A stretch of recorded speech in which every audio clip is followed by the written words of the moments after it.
송견은 옥새를 가지고 강동으로 돌아가다가 형주의 유포가 길목을 막자 군사 태반을 잃고 가까스로 강동으로 갔습니다.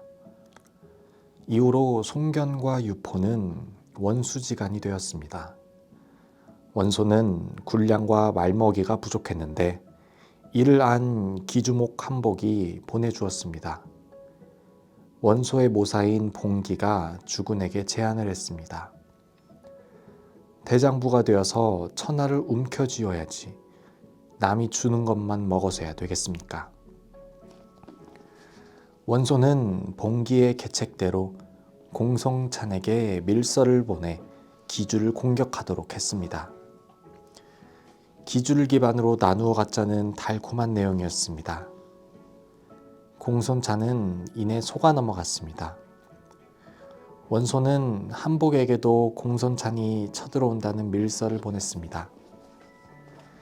밀서를 받은 한복은 모사 숨심과 심평을 불러 상의를 했습니다.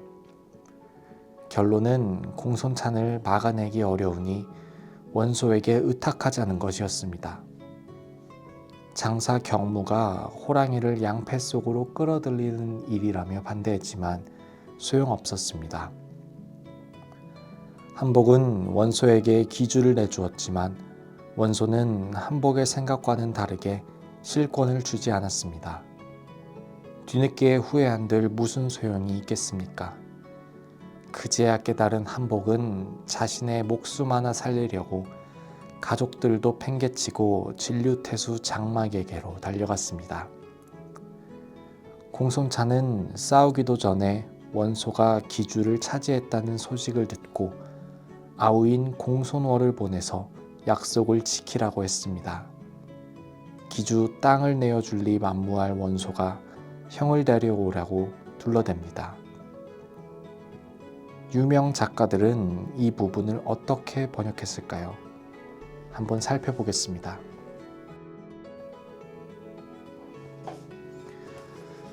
양주동, 좋습니다. 그러나 나라를 양분하는 것은 중대한 문제이니 공손찬 자신이 오도록 하시오. 반드시 약속을 이행하리다. 최영애, 백씨께서 몸소 오셨으면 좋겠네. 달리 상의할 일도 있고 하니. 이병주, 지당한 말씀이요. 나라를 쪼개는 일은 중대 문제이므로 공손찬 자신이 오면 좋겠소. 반드시 약속을 이행하겠소. 하나의 문장이 이토록 다양하게 번역되었습니다. 독자들께서는 어느 문장이 가장 멋스러운가요? 원소는 돌아가던 공손을 마저 동탁의지처럼 꾸며서 죽였습니다. 공손찬은 원수를 갚기 위해 기주로 쳐들어갔습니다. 양쪽 군사는 반하에서 마주쳤습니다. 공손찬이 원소에게 배신자 놈이 나를 팔아먹었다고 욕했습니다. 원소도 한복이 무능해서 내게 주었는데 무슨 상관이냐며 삿대질을 했습니다. 이에 격분한 공손찬이 원소의 본심을 찔렀습니다. 옛날에는 네 놈의 충실한 놈인 줄 알고 맹주로 떠받들었는데 이제 보니 하는 짓거리가 참으로 심보를 가진 개같은 놈이구나. 이제껏 그런 낯짝을 가지고 세상을 살아왔단 말이냐. 원소는 자신의 본심이 읽히자 할 말을 잃었습니다. 전곡을 찔리면 어떡하나요? 더 무섭게 대들기 마련이죠. 원소는 곧바로 공격을 명령합니다. 이에 수하의 맹장 문추가 달려나갔습니다. 공손찬은 10여 합을 겨루고 힘에 붙이자 달아났습니다. 문추는 기세를 몰아 공손찬을 공격했습니다. 공손찬은 크게 패하고 목숨까지 위태로워집니다.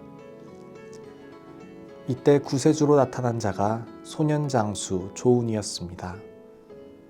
조운은 8척이나 되는 키에 짙은 눈썹과 커다란 눈, 그리고 넓은 얼굴에 두 턱이 있는 위풍당당한 청년이었습니다. 문추와 조우는 50에서 60여 합을 싸웠지만 승부가 나지 않았습니다.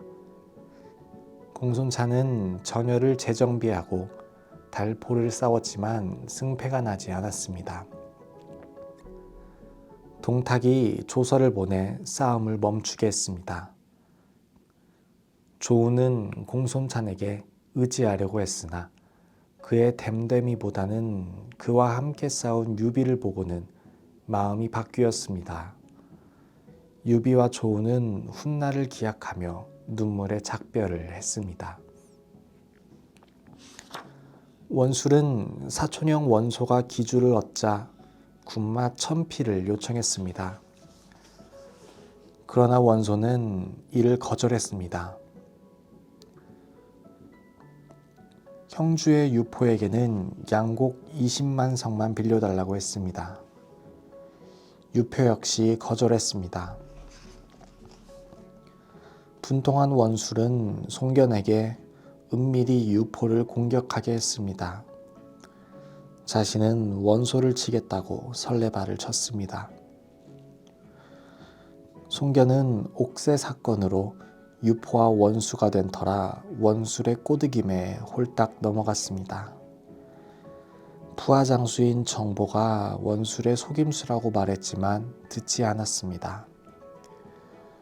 유포도 손견의 움직임을 파악하고 만반의 준비를 했습니다. 처음은 손견이 기세 좋게 이겼습니다. 이에 손견은 자신감이 넘쳤습니다. 금세 원수를 무찌를 것처럼 여겼습니다. 하지만 그뿐이었습니다. 유포의 참모인 괴량의 계책에 말려 단기로 앞서 쫓아나가던 손견은 매복한 군사들에게 돌과 화살을 맞아 직사했습니다. 그의 나이 겨우 37세였습니다. 손견은 혈기만 믿고 앞뒤 생각 없이 돌진하다가 자신의 목숨만 잃은 것입니다. 손견의 큰아들인 손책은 부친이 전사한 것을 알고는 통곡했습니다. 하지만 시신조차 거둘 수가 없었습니다. 유표가 형주성으로 가져갔기 때문입니다. 부친의 시신도 없이 돌아가서 장례를 치른다는 것은 있을 수 없는 일입니다.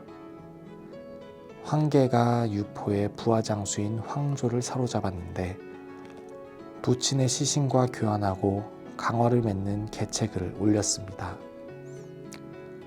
손책은 지체 없이 유포에게 사신을 보냈습니다. 유표도 더 이상 싸우고 싶지 않았습니다. 송견의 시신을 관에 넣어 보내고 황조를 되찾기로 했습니다. 한복은 원소가 어질다고 생각했으니 그의 식견도 우물한 개구리입니다. 한복은 천성이 겁쟁이며 성격도 용렬했습니다. 난세의 영토는 뺏고 지켜내는 것인데 내 손으로 선뜻 넘겨주는 것은 결국 제 한몸 영달만 쫓는 자에 불과할 뿐입니다. 어찌 이런 자가 난세의 풍요로운 기주를 지킬 수 있겠습니까? 결국 제 한몸도 못 챙겨 질에 겁먹고 뒷간에서 목매달고 죽은 등신 중에도 상등신인 것을요. 유포가 손견의 시신과 황조를 교환하려고 하자 오사인 괴량이 반대했습니다. 강동의 호랑이 손견은 죽고 그 아들들은 모두 어리니 이참에 번개처럼 쳐들어가면 강동을 얻을 수 있다는 논리였습니다. 하지만 유포는 황조를 이룰 수 없다며 괴량의 의견을 받아들이지 않았습니다. 동탁도 송견이 죽었다는 말에 안도감을 내쉬었습니다. 장남인 손책이 겨우 17세라는 것을 알고는 아예 마음에 담지도 않았습니다. 동탁의 오만방자함은 날마다 더해갔습니다. 자신은 상부가 되어 천자와 똑같이 의장을 갖췄습니다. 아우는 조카와 같은 일족은 노소를 막론하고 모두 열후에 봉했습니다. 장안에서 북쪽으로 250리 떨어진 곳에 별장인 미호성을 건설했습니다. 그 크기가 장안성과 똑같았습니다. 동탁은 이곳에 20년 동안 먹을 양곡을 보관하고 산의 진미와 금은보화를 산처럼 쌓아두었습니다. 동탁은 이곳에 거처하며 보름이나 한 달에 한 번꼴로 장안성을 다녀왔습니다. 동탁의 폭정은 끝이 없었습니다. 항복한 군졸 수백 명을 그 자리에서 팔다리를 자르고 눈알을 파내고 혀를 빼내고 가마솥에 삶아 죽였습니다. 비명과 통곡 소리가 장안을 진동했습니다만 동탁은 낄낄대며 즐겼습니다. 백관을 모아 술잔치를 하던 사공장원을 끌어내 목을 베고는 원술과 결탁해서 나를 죽이려고 했다며 공포정치를 더욱 강화했습니다. 사도 왕윤이 집으로 돌아와 잠 못 들고 근심하다가 후원을 배회하고 있었습니다. 이때 딸처럼 키워온 가기 초선이 한숨 쉬는 것을 보고는 그 이유를 물었습니다. 초선은 왕윤의 고민을 익히 짐작하고 있었습니다. 제가 할 일이 있으면 말씀해 주소서. 10,000번 죽는다 할지라도 사양하지 않겠습니다. 왕윤은 초선에게 큰 절을 올리고 막중한 임무를 지시합니다. 즉 초선으로 하여금 연환계를 써서 동탁과 여포를 갈라놓은 후 여포가 동탁을 죽이게끔 만들도록 했습니다. 이에 초선은 살신성인으로 은혜를 갚겠다고 다짐합니다. 초선은 알다시피 중국의 4대 미녀 중 한 명입니다. 달마저도 그녀의 미모를 보고 부끄러워 숨을 정도였으니 하물며 호색한 동탁과 여포는 어떠하겠습니까? 궁전에 넘쳐나는 궁녀들은 모두 눈에 차지도 않을 것입니다. 왕윤은 곧바로 작업에 착수합니다. 여포를 집으로 초대하여 후하게 대접하며 초선을 소개합니다. 초선은 왕윤의 분부에 따라 여포에게 술을 따라 주었습니다. 여타의 작가들은 이 장면을 초선이 여포에게 술을 따라 올렸다고 간단하게 번역했습니다. 하지만 이 장면이야말로 연한계의 성공 여부가 달린 중요한 장면입니다. 월탄 박종화의 표현은 원본에는 없을지언정 그야말로 완벽한 분위기를 만들어내고 있습니다. 초선은 부끄러운 듯 아미를 숙인 채 곱게 일어나 여포를 향하여 절을 올린 후에 이내 옥 같은 흰 손을 들어 황금 술잔을 잡고 호박빛 좋은 술을 남실남실 따라서 여포한테 두 손으로 바쳤다. 여포의 눈과 초선의 눈이 마주쳤다. 여포의 눈은 이글이글 타오르고 초선의 눈은 그름달 마냥 요염하고 싸늘했다. 여포의 타오르는 눈은 한시도 초선한테서 떠나지 못했다. 못하는 것이 아니라 떠날 수가 없었다. 어떻습니까? 감탄을 금치 못하는 문장력이 아닌가요? 이 한 문장으로 여포는 초선의 소나기에서 빠져나갈 수 없음을 알 수 있습니다. 진정 역사소설의 대가답습니다. 이러한 여포에게 왕유는 결정타를 날립니다. 초선을 첩으로 보내겠다고 합니다. 여포는 왕윤에게 견마지로를 다하겠다고 다짐하며 초선을 바라봅니다. 이때 초선의 행동을 다시 월턴의 필치로 살펴보겠습니다. 초선도 붉은 입술에 미소를 머금고 자주 추파를 흘려 정을 보냈다. 여포의 삼원칠백은 초선의 예쁜 추파 속으로 녹아 흘렀다. 인간의 정신을 관장하는 것을 혼, 육신을 관장하는 것을 백이라고 합니다. 삼원칠백은 인간이 지니고 있는 혼과 백이 각각 3개와 7개가 있다는 것으로 한 인간에 대한 모든 것을 의미합니다. 여포의 삼은칠백이 초선의 추파에 녹았으니 여포의 삶은 이제 초선 이외에는 어떠한 것도 의미가 없게 되었습니다. 왕유는 이어 동탁을 집으로 초대하여 극진한 말로 지켜세우고 초선을 선보입니다. 동탁 또한 초선을 보자 삼원칠백이 녹아들었습니다. 이에 초선이 앵두 같은 입술에 옥굿을 글러가는 목소리로 노래를 한 곡조 불러 동탁의 마음을 옴짝달싹 못하게 움켜잡습니다. 앵두 빛깔 붉은 입술 방긋이 열자 옥굿을 사이로 양춘가 피어나네. 향기로운 혀끝으로 강철 검을 뱉어내어 나라 어지럽히는 간신들 목 베려 하는구나. 동탁은 그 밤으로 초선을 데리고 왔습니다. 그리고 초선과 지내느라 달포 동안을 코빼기도 보이지 않았습니다. 여포의 왕윤의 말만 믿고 양부인 동탁이 자신과 초선을 짝지어 줄 것으로 고대하였으나 오히려 그에게 초선을 뺏긴 것이 너무도 분했습니다. 동탁은 동탁대로 여포가 미웠습니다.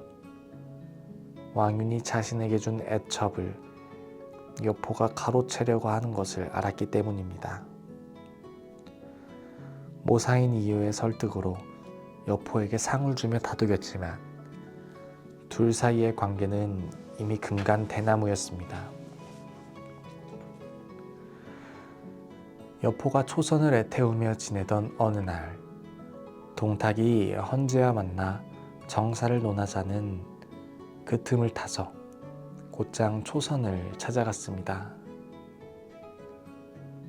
초선은 후원의 봉의정으로 여포를 데리고 가서 그와의 이룰 수 없는 사랑을 슬퍼하며 자결하는 연기를 합니다. 삼원칠백이 녹아내린 여포가 그냥 둘리 있나요? 흐느끼는 초선을 끌어안고 당신을 아내로 삼지 못하면 내가 영웅이 아니다라며 안심시킵니다. 동탁은 여포가 곁에 없는 것을 보고는 의심이 들어 즉시 집으로 돌아왔습니다.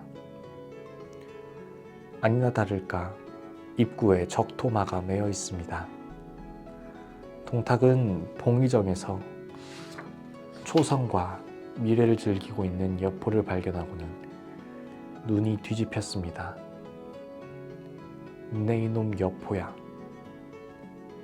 벼락치듯 고함을 질러댔습니다. 여포는 깜짝 놀라 중행랑을 쳤습니다. 동탁이 방천 화극을 들고 쫓아오다가 여포에게 힘껏 던졌습니다. 여포는 착을 쳐내고 잽싸게 도망쳤습니다. 공의적 난간에서 이 모습을 지켜보던 초선은 회심의 미소를 지었습니다. 이제 둘 사이가 돌아올 수 없는 강을 건넜으니 말입니다. 동탁은 자신의 애첩을 탐내는 여포가 죽도록 미웠습니다. 참모 이유가 춘추시대의 초장왕의 절영지회고사를 이야기하며 동탁을 설득했습니다.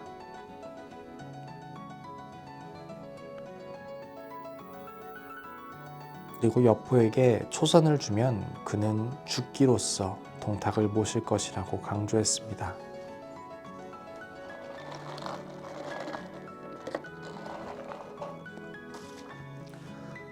동탁도 이유의 말을 듣고 그렇게 하기로 마음먹었습니다. 그런데 동탁이 초선을 만나고는 일이 꼬였습니다. 동탁이 여포에게 보내겠다고 하자 초선은 즉시 보검으로 자결하려고 했습니다.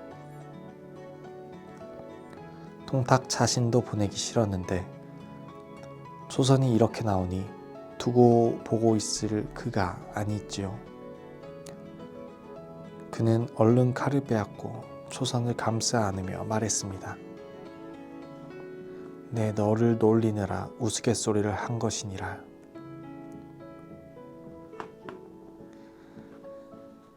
초선은 동탁의 가슴에 얼굴을 푹 파묻고 엉엉 울면서 계속해서 연기를 펼쳤습니다. 동탁은 초선의 모습에 한박 취하여 좀 전에 이유가 말한 것은 연기처럼 잊었습니다. 내 어찌 너를 버리겠느냐. 그러고는 초선에게 더 깊게 빠져들었습니다. 초선의 실감나는 연기에 삼원칠백이 녹아나는 동탁의 모습을 가장 실감나게 묘사한 것은 고영우입니다. 한번 살펴보겠습니다. 제 몸이 귀해서가 아닙니다. 나라께서 신으시던 신발을 이리의 발톱에 던지시면 나라의 높고 높은 지체에 흠이 갈까 두려운 탓입니다. 초선아, 네가 나를 그토록 받아들었더냐. 큰일 날 뻔했구나. 하마터면 이 보물을 개에게 줄 뻔했구나. 동탁은 이유의 제안을 부자지간에 있을 수 없는 일이라며 대노합니다. 이유는 여인의 손에 죽게 될 것을 탄식합니다. 하지만 이미 때는 늦었습니다. 동탁은 장안의 미호성으로 초선을 데려갑니다. 이 광경을 지켜보는 여포는 피가 거꾸로 솟구칠 지경이었습니다. 왕윤이 여포의 등을 토닥이며 위로하자 여포는 노기가 충전했습니다. 왕윤은 여포가 동탁을 죽이고 싶어도 부자지정 때문에 망설이고 있는 것을 알고 미소를 지으며 말했습니다. 장군은 여씨이고 대사는 동씨이외다. 화극을 던져서 장군을 죽이려고 했는데 무슨 부자지간이 그렇습니까? 사도가 가르쳐주지 않았다면 정말 이를 그르칠 뻔했습니다. 이제까지 이야기를 요약하는 시 한 편이 초선을 극찬합니다. 사도가 미인을 빌어 묘한 계책을 내니 무기도 쓰지 않고 군사도 필요 없네. 새 영웅은 홀에관서 헛된 힘만 썼구나. 승전보는 봉의정에서 울려 퍼지네. 여포의 결심을 지켜본 왕유는 동탁 처단을 위한 다음 단계로 돌입합니다. 여포의 동양인 기도위 이숙을 동탁이 있는 미호성으로 보냈습니다. 이숙은 황제가 선위를 하려 한다면서 동탁을 장안으로 불러들였습니다. 동탁은 초선에게 이 사실을 알립니다. 그리고 귀비에 봉하겠다고 자랑합니다. 초선은 기쁜 마음에 절하며 살해했습니다. 동탁이 초선의 가슴속 기쁜 마음을 어찌 알겠습니까? 곧 죽어 없어질 역적에게 한 마지막 인사인 것을요.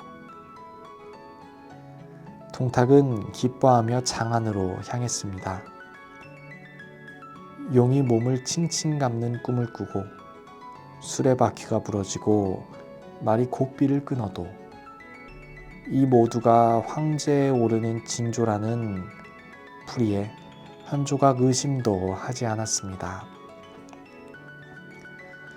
열흘도 못 가서 동탁이 죽는다는 동요도 한 도인이 입구자 2개를 쓴 배를 들고 다녀도 동탁은 황제가 된다는 들뜬 마음에 아무것도 보이지 않았습니다.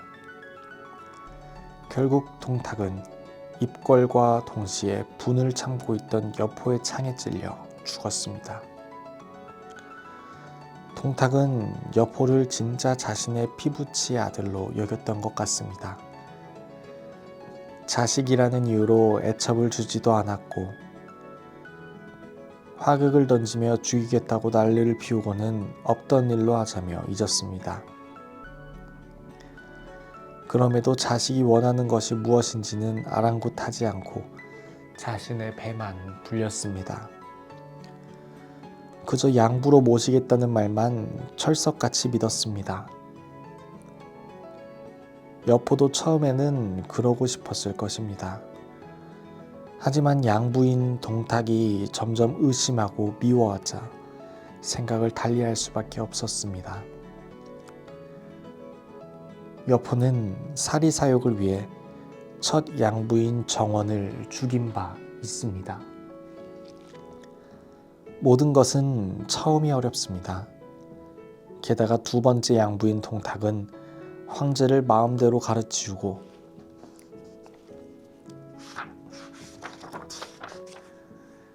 자신이 황제가 되려는 대역 무도를 한 죄인입니다. 동탁을 처단하는 것은 국난을 타개하는 것이기에 명분도 훌륭했습니다. 여포가 화극으로 동탁의 목을 겨눌 때에도 동탁은 여포에게 구원을 청했습니다.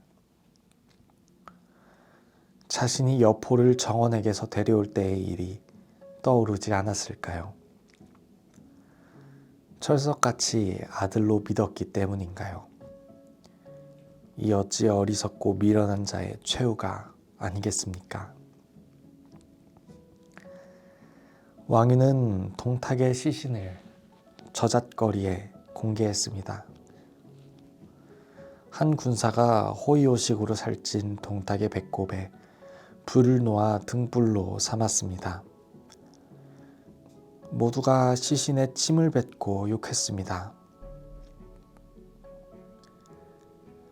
이때 시중 채용이 시신 앞에서 곡을 했습니다.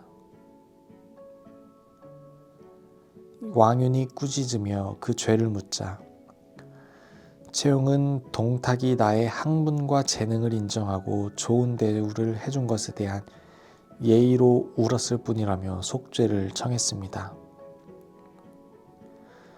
모든 관원들도 대학자인 채용의 사정을 이해하고 용서를 빌었습니다. 하지만 왕유는 모두의 탄원을 듣지 않고 채용을 죽였습니다. 선비는 자기를 알아주는 사람을 위해 목숨을 바친다는 말이 한치 어긋나지도 않습니다. 모종강은 이 부분을 이렇게 평했습니다. 권자에 있을 때는 후광을 누리다가 권세가 떨어지면 뒤도 안 보고 돌아서고 심지어 창을 들이대거나 돌을 던지는 등 못된 짓거리를 일삼는 요즘 사람들에 비하면 채용은 군자다. 동탁의 부하였던 이각과 곽사, 장제와 번조는 섬서로 도망쳤습니다. 그리고 사면을 요청했습니다. 왕유는 이들만은 사면해 줄 수 없다며 강경한 입장을 취했습니다. 쫓기던 쥐가 궁지로 몰리면 어떡하나요? 죽기를 각오하고 싸우는 수밖에 없습니다. 이들의 참모는 가후였습니다. 가후는 장안 진공책을 내놓았습니다. 싸우다가 불리하면 그때 도망치면 된다는 논리였습니다. 그리고 유언비어를 퍼뜨려 군사들을 모았습니다.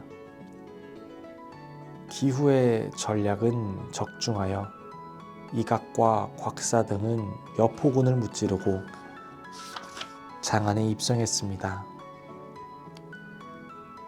여포는 사태가 위급해지자 가족도 버려둔 채 100여 명의 기병만을 이끌고 원술에게 갔습니다. 왕유는 여포의 권유에도 움직이지 않았습니다. 오히려 이각과 곽사에게 호통을 치고 장렬하게 죽었습니다. 왕유는 초선과 여포를 이용하여 동탁제거라는 목적을 달성했습니다. 하지만 그 후에는 동탁처럼 행동했습니다. 동탁의 추종자들을 모두 학살하고 선비의 예의를 지킨 채용도 죽였습니다. 채용이 초가에서 역사를 기록하며 지내겠다고 하자 왕유는 사마천을 빗대어 채용을 비방했습니다. 옛날 무제께서 사마천을 죽이지 않아 어떻게 되었소이까? 그가 사기를 지어 비방하는 글들이 후세에까지 전해지게 되었소. 지금 구군이 쇠미한 때 간신 곁을 두게 한다면 우리 모두 욕바가지를 쓰게 될 것이요. 왕윤의 이 말을 자세히 들여다보면 채용을 죽여야만 하는 이유가 드러납니다. 결국 동탁 사후에 자신이 행한 악행들이 채용에 의해 낱낱이 기록되는 것이 싫었던 것이지요. 연한계를 구사하여 차도살인을 한 왕윤이 붓은 칼보다 강하다는 것을 진즉에 알고 있었던 것일까요?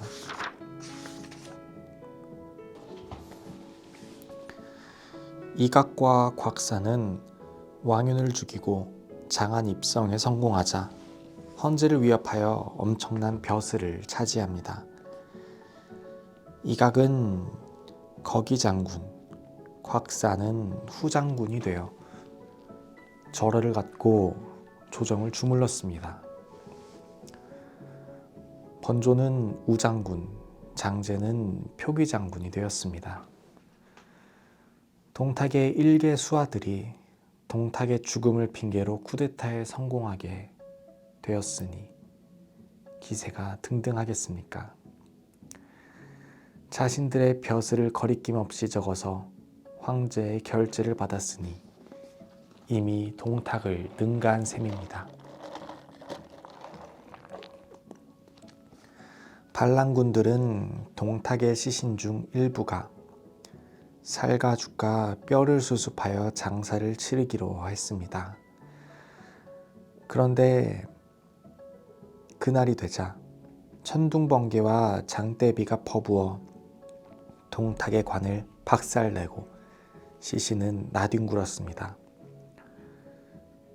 비가 그친 후 다시 장사를 지내려 하자 같은 일이 벌어졌습니다. 세 번째도 마찬가지였습니다. 그 사이에 동탁의 시신은 모두 불타버렸습니다. 박종환은 이 부분에 대하여 한 문장을 더 추가했습니다. 먼저 번에는 사람들이 동탁의 배꼽을 도려내서 등불을 켰다. 이것은 인화요. 하늘은 장사를 지낼 때 동탁의 시신을 태워버렸다. 이것은 천화라 할 수 있다. 하늘과 사람이 다 함께 동탁을 미워해서 이같이 천벌과 인벌을 준 것이다. 이각과 곽사가 정사를 좌지우지하자 서량태수 마등과 병주자사 한수가 10여만 대군을 이끌고 역적 토벌을 기치로 장안으로 쳐들어왔습니다. 이각과 곽사 등이 이들을 막아낼 계책을 논의하자 참모인 가후는 도랑을 파고 보루를 쌓은 채 굳게 지키던 식량이 바닥나 돌아갈 테니 그때 공격하면 이길 것이라고 했습니다. 이에 이몽과 왕방이 반대하며 당장 싸워 이길 수 있다고 자신합니다. 이몽과 왕방은 1만 5천의 군사를 이끌고 기세 좋게 나아가 서량의 군대와 싸움을 펼쳤습니다. 마등은 아들 마초를 내보냈습니다. 마초는 17세의 소년 장수입니다. 얼굴은 관옥 같고 눈은 샛별 같고 체격은 범과 같고 팔은 원숭이 같고 배는 표범 같고 허리는 이리 같다고 했습니다. 마초의 모습이 상상되시는지요? 왕방이 마초를 깔보고 덤벼들었다가 마초의 창에 찔려 죽었습니다. 이몽은 뒤에서 공격하려다가 마초의 긴 팔에 사로잡혔습니다. 이각과 곽사는 두 부하가 모두 피살되자 가후의 말을 믿고 지키기만 할 뿐 꿈쩍도 하지 않았습니다. 가후의 예상대로 마등과 한수는 철군을 결정합니다. 군량도 바닥나고 내응키로 했던 비밀도 발각되었기 때문입니다.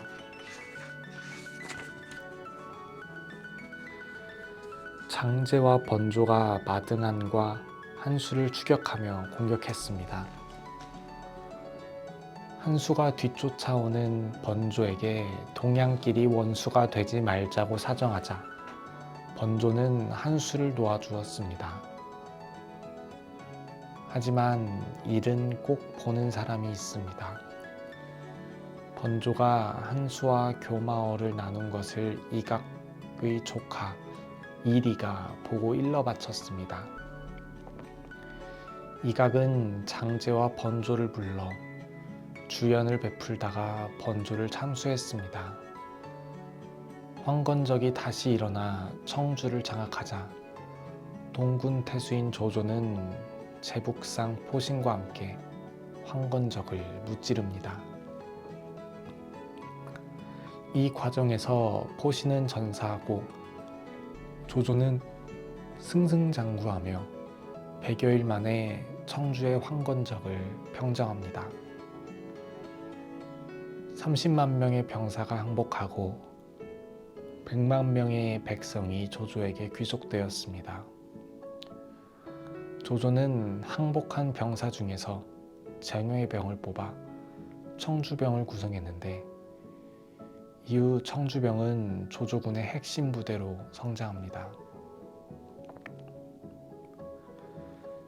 조조의 명성이 높아지자 조정에서는 조조를 진동장군으로 임명했습니다. 조조는 구현령을 내려 유능한 인재를 맞이했습니다. 순욱, 순유, 정욱, 곽가, 만총 등 네로라는 명사와 인재들이 이때 조조를 주군으로 모시며 따랐습니다. 특히 순욱을 만나본 조조는 나의 자방이라며 기뻐했습니다. 자방은 유방을 도와 한나라를 건국한 최고의 참모인 장량의 자입니다. 유방은 초안전쟁에서 승리한 후 다음과 같이 장량을 평가했습니다.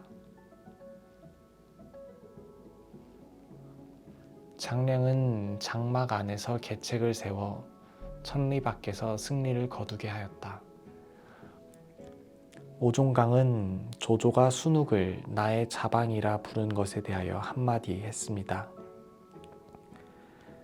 이것은 남이 모르는 가운데 스스로를 한 고조에 비기는 말이다. 어찌 구석을 받은 다음에야 그에게 비로소 역심이 생겼다고 하겠는가. 그러자 순욱은 이때에도 조조를 의심하지 않았고 나중에서야 의심하였다. 그가 일찍 알아내지 못한 것이 슬픈 따름이다. 예나 지금이나 자방은 뛰어난 책사를 지칭하는 말입니다. 순옥을 얻은 조조도 이러한 뜻으로 기쁜 마음을 표현한 것입니다. 그런데 모종강은 이처럼 조조를 비꼬았습니다. 왜일까요? 나관중과 모종강은 연희를 촉한 정통롱의 입장에서 지필했습니다. 반대편인 조조는 언제나 간웅이고 천하의 악인으로 표현했습니다. 조조 악인 만들기에 집중하다 보니 이처럼 소설을 떠나 회평에서도 기회만 되면 악행을 만들어내고 있는 것입니다. 조조는 휘하의 인재와 장수를 영입하여 위세를 펼치자 낭양국에 있는 부친 조승을 모셔오기로 했습니다. 조승은 40여 명의 가솔과 함께 서주를 지나 조조가 있는 연주로 향했습니다. 서주목인 도겸은 조조의 부친이 관할 지역을 지나가자 성심성의를 다하여 극진히 대접했습니다. 부하장수인 장계에게 호송까지 시켰습니다. 그런데 이것이 문제가 되었습니다. 장계는 황건적 출신입니다. 그는 조승 일가의 재물을 보자 도적의 본색을 드러냈습니다. 산병이 되자 장계와 부하들이 조승 일가를 덮쳤습니다. 조승은 첩과 함께 담장을 넘어 도망치려 했지만 첩이 뚱뚱하여 담장을 넘지 못하자 뒷간에 숨었습니다. 하지만 곧 발각되고 일가는 모두 죽임을 당했습니다. 장계와 부하들은 조승의 재물을 빼앗아 산으로 도망쳤습니다. 조조는 간웅이라고 세상에 자랑하면서 일찍이 여백살 일가족 모두 죽였네. 이제 그의 온 가족 남의 손에 죽으니 천일은 돌고 돌아 그대로 갚아주네. 일은 너무나도 크게 벌어졌습니다. 조조는 3만 명의 군사를 거느리고 서주로 진격했습니다. 모든 군사가 상복을 입고 원수를 갚고 원한을 씻자는 깃발을 벌려야 했습니다. 도겸은 호의를 베푼 일이 되레 죽음을 자초하게 되었습니다. 그는 조조에게 자신의 잘못이 아니라고 강변했지만 조조의 마음을 되돌릴 수는 없었습니다. 조조는 이미 결정하고 명령했습니다. 사주성을 함락하거든 성 안에 살아있는 것들은 모조리 죽여라. 그래야 아버지 원한이 풀릴 것이다. 조조의 최대 악행인 서주대학살은 이렇게 시작되었습니다. 모종강은 조조의 서주대학살을 다음과 같이 비판했습니다. 조조가 여백사의 일가족을 몰살한 것은 계획적으로 한 것이고 도겸이 조승의 일가족을 못살한 것은 계획적으로 한 것이 아니다. 조조가 도겸에게 죄를 묻는 것은 그럴 수 있는 일이지만 사주 백성들까지 죄를 물어 죽인 것은 명백한 악행이다. 서주목 도겸이 조조의 공격을 받아 위기에 처했을 때 별가종사 미축이 나섰습니다. 미축은 대대로 내려오는 부호였습니다. 그가 어느 날 낙양에서 사업을 마치고 집으로 돌아오던 길에 아리따운 부인을 만나 수레를 태워주고 공손히 모셨습니다. 이 부인은 상제의 명을 받아 미축의 전 재산을 불태우러 가던 화덕 성군이었습니다. 미축의 예의 바른 모습에 감동받은 화덕은 미축에게 모든 재물을 집 밖으로 내놓으라고 알려줍니다. 그리하여 미축은 재산을 지킬 수 있었습니다. 이후로 미축은 재산을 풀어 가난한 사람이나 곤경에 빠진 이들을 도와주는 데에 앞장섰습니다. 사자성어인 미축 수자도 이야기에서 생겨났습니다. 미축은 도겸에게 북해상인 공용과 정주의 전해에게 사람을 보내 구원을 요청하도록 했습니다. 그리고 자신이 공용에게 갔습니다. 공용은 공자의 20대의 손으로 어려서부터 신동으로 이름이 높았습니다. 그는 일치월장하여 중랑장을 거쳐 북해의 상이 되었습니다. 공용은 호방하고 활달한 성격으로 술과 손님들을 좋아했습니다. 그는 항상 이렇게 말했습니다. 자리는 언제나 손님들로 가득하고 술독에는 언제고 술이 비지 않는 것, 그것이 내 소원이요.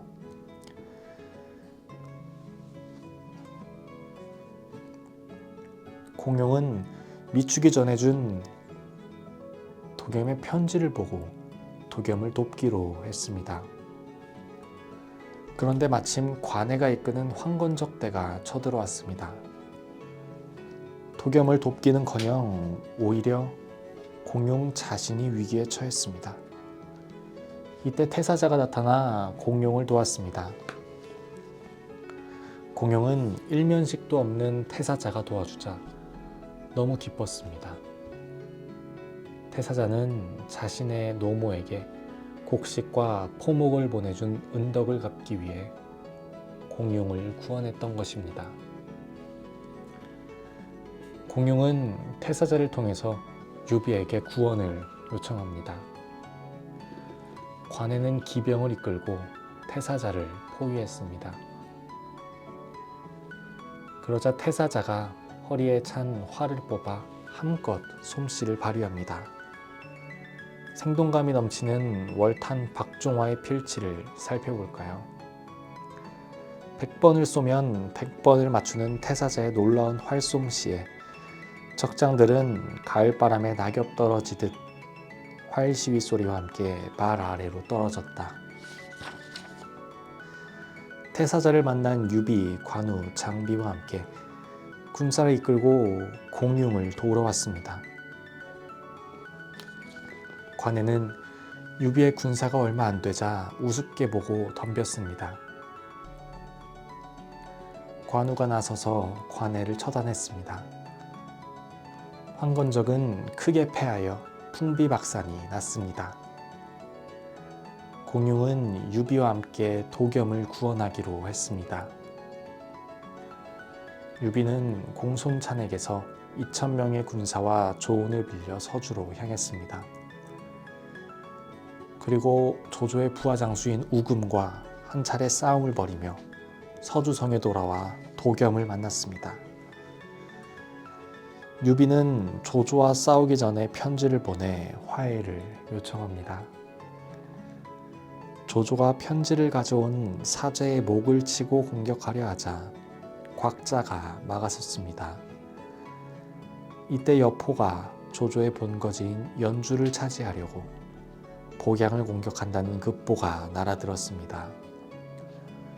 순욱과 정욱이 견성, 동하, 범연 세 곳을 겨우 사수하고 있었습니다. 조조는 곽가의 말처럼 유비에게 생색내는 편지를 주고 군사를 거두어 급히 연주로 향했습니다.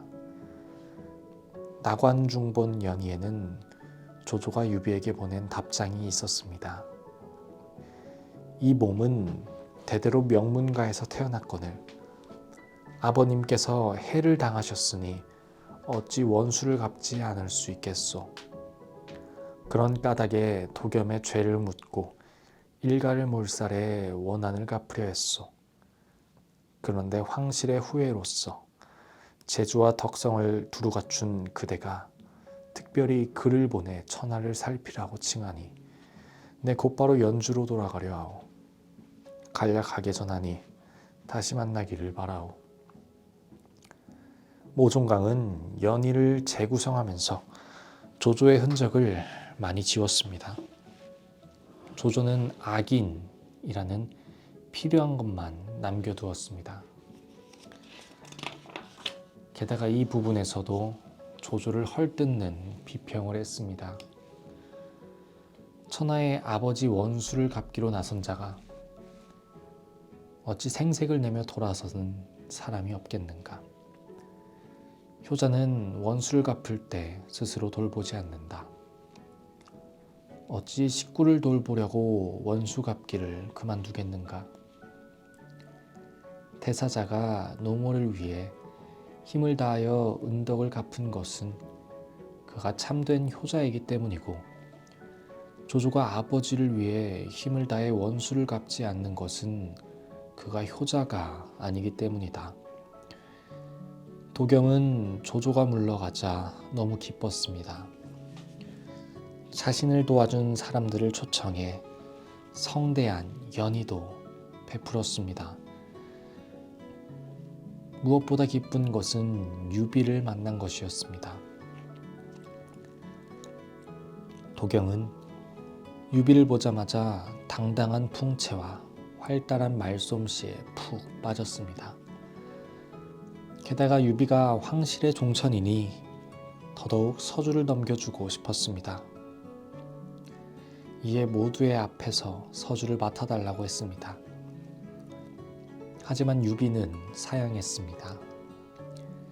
제3제사 요청에도 듣지 않았습니다. 도겸은 유비가 받지 않는다면 죽어도 눈을 감지 못할 것이라고도 했습니다. 이쯤 되자 관우가 임시로라도 맡으라고 했습니다. 장비도 억지로 달라는 것이 아니고 준다는데 한사코 사양할 일이 무엇냐고 하면서 한 걸음 더 나섭니다. 그거 내가 받을 테니 패인을 내게 주시오. 내가 받으면 우리 형님이 어쩔 수 없을 것이외다.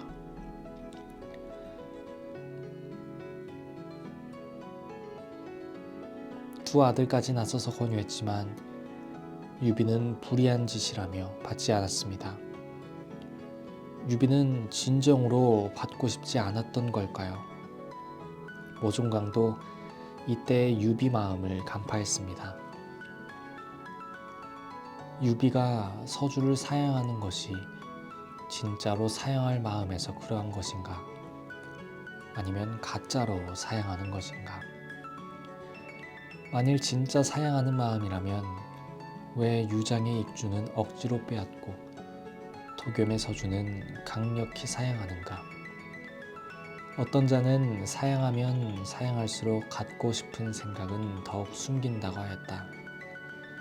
큰 뜻을 품은 영웅들은 이따금 수를 쓰는데 평범한 사람들이 이를 모르는 것뿐이다. 유비 역시 조조를 능가하는 영웅입니다. 그럼 그가 야망이 없을 수 없습니다. 그럼에도 제발 받아만 달라고 애걸하는 서주를 받지 않은 것은 무슨 까닭일까요?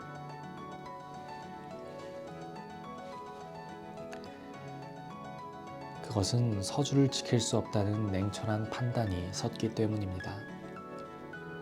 서주를 냉큼 받아서 여포나 조조에게 쉽게 내어준다면 차지하지 아니함만 못하고 자신의 정치적 바탕인 민심도 잃게 됩니다.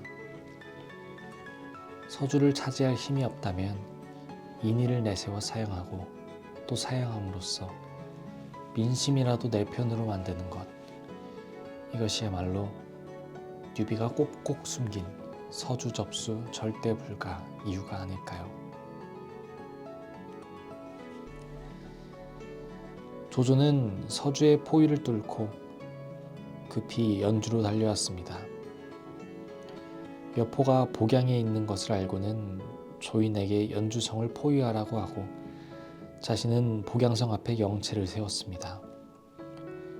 조조는 여포를 우습게 봤지만 여포의 참모인 진궁의 계책에 빠져 크게 패하고 목숨까지 위태롭게 됐습니다. 이때 전휘가 나서서 짧은 화살로 적병을 무찌르며 구해냈습니다. 하지만 그것도 잠시. 여포가 화극을 들고 조조를 향해 달려왔습니다. 이번에는 하우돈이 조조를 구해주었습니다. 여포의 참모인 진궁은 조조가 다시 복양성을 공격할 것이라 믿고 거부인 전씨를 설득하여 성안에서 내응하여 항복하겠다는 밀서를 보냅니다. 조조는 이를 믿고 복양성으로 쳐들어갔습니다.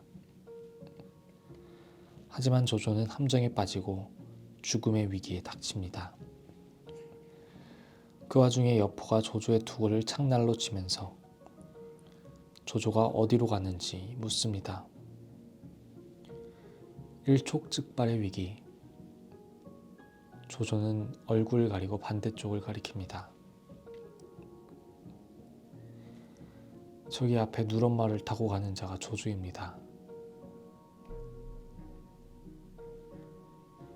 구사일생으로 살아난 조조는 숨돌릴 틈 없이 전휘와 하우연의 호의를 받아 겨우 빠져나왔습니다. 우리는 드라마나 영화를 볼 때 주인공이 잡히거나 죽기 일보 직전이면 조마조마합니다. 그러다가 위기를 벗어나면 환호성을 지릅니다. 주인공이 역경을 헤쳐나가는 모습에서 카타르시스를 느낍니다. 소설도 마찬가지입니다.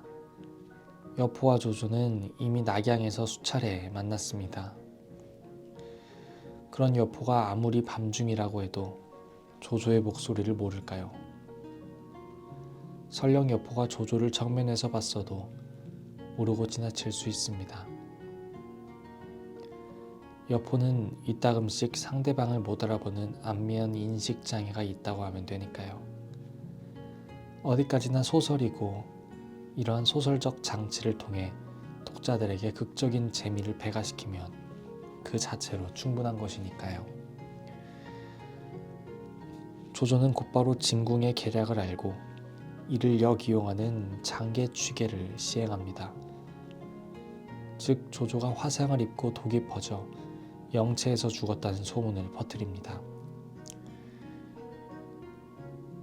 여포는 곧장 조조의 영체로 달려와 마무리 공격을 하려 할 즈음 조조에게 역공을 받고 도망칩니다.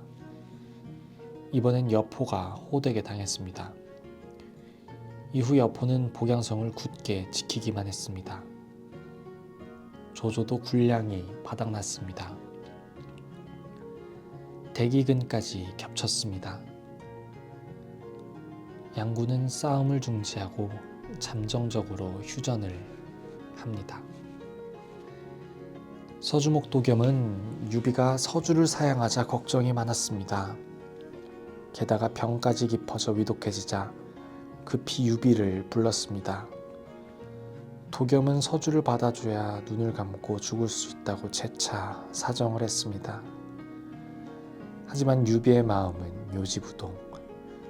결국 도겸은 유비를 원망하며 죽였습니다. 서주의 백성들도 모두 절하며 애원했습니다. 관우와 장비도 권했습니다. 그러자 유비는 마지못해